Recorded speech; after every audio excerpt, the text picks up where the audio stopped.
ప్రభుత్వ పాఠశాలల విద్యార్థులు మినీ స్టేడియాలను ఉపయోగించుకోవాలన్నారు మంత్రి పొన్నం ప్రభాకర్. విద్యార్థులు రాష్ట్ర దేశ స్థాయిలో మంచి ప్రతిభ చూపించాలన్నారు.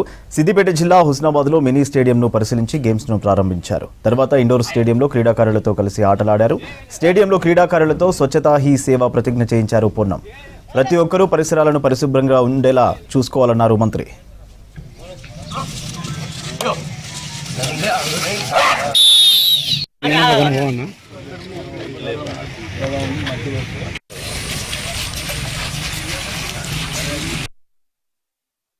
హుస్నాబాద్ నియోజకవర్గ ప్రభుత్వ పాఠశాలల నుంచి చదివే పిల్లలకు రాష్ట్ర స్థాయి దేశ స్థాయి పార్టిసిపేషన్ నేషనల్ స్టేట్ లెవెల్లో ఆడినట్టయితే వాళ్ళకు అన్ని రకాల సహకారం అందిస్తా అని చెప్పినా నేను మనం కూడా మాట కట్టుబడినా. దయచేసి ఆ విధంగా పిల్లల్ని ప్రోత్సహించమని చెప్పి నేను ఈ సందర్భంగా కోరుతా ఉన్నాను.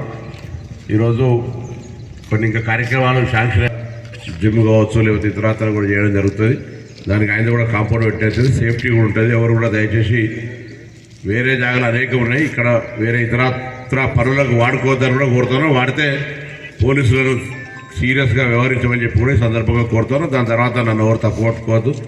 ఇక్కడ ఎవరైనా చేస్తే 4 నేరం కింద అక్టోబర్ 2 గాంధీ గారి జయంతి దాకా స్వచ్ఛత పరిశుభ్రతకు సంబంధించి ఒక కార్యక్రమం తీసుకున్నాం. మీ అందరు ఇక్కడ హుస్నాబాద్ టౌన్ కానీ మండలాలు ఎక్కడున్నా హుస్నాబాద్ కూడా చాలా